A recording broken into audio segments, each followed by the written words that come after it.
Una statua e un murales per ricordarlo.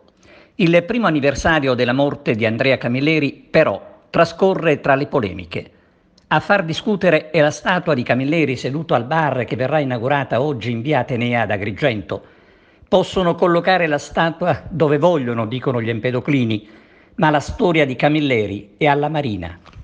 Camilleri, aggiungono, era di Porto Empedocle e la statua doveva stare qui perché sarebbe aumentato il turismo.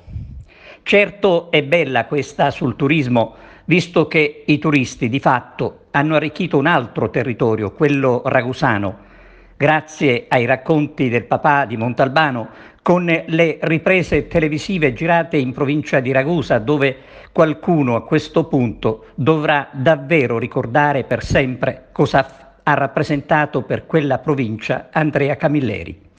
E a proposito di polemiche, ne ha suscitate tante anche la serie televisiva del commissario Montalbano per i personaggi che recitano in un dialetto che si avvicina al trapanese e che comunque di agrigentino di Vigata non ha assolutamente nulla.